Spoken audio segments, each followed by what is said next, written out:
बिस्मिल्लाहिर्रहमानिर्रहीम। अस्सलाम वालेकुम। खबरनामे में शामिल करते हैं आज की एक अहम खबर।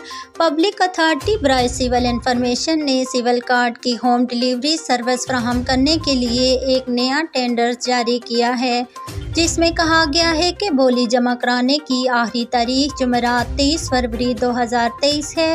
रोज़नामा अल राय की रिपोर्ट के मुताबिक ये तमाम तरीक़ाकार मुकम्मल होने और अथॉरिटी की जानिब से जवाज़ ना होने की वजह से नए शनाख्ती कार्ड जारी करने के लिए फीस की अदायगी के बावजूद PSCI में सुस्त रवि की वजह से तेज़ी से जारी करने के लिए सिविल कार्ड होल्डर्स की बढ़ती हुई मांग के बाद सामने आया है।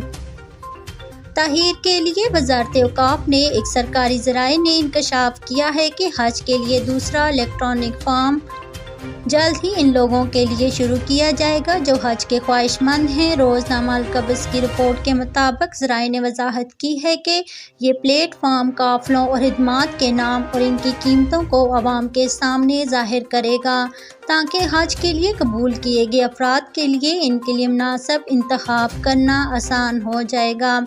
ज़राए ने अंदिया दिया है कि वज़ारत औक़ाफ़ एक हफ्ते के अंदर काफ़िलों से प्राइस लिस्ट हासिल कर लेगी और हज के लिए कबूल होने वाले अफराद के नामों की तरतीब का अमल अगले मार्च की शुरू में हो जाए।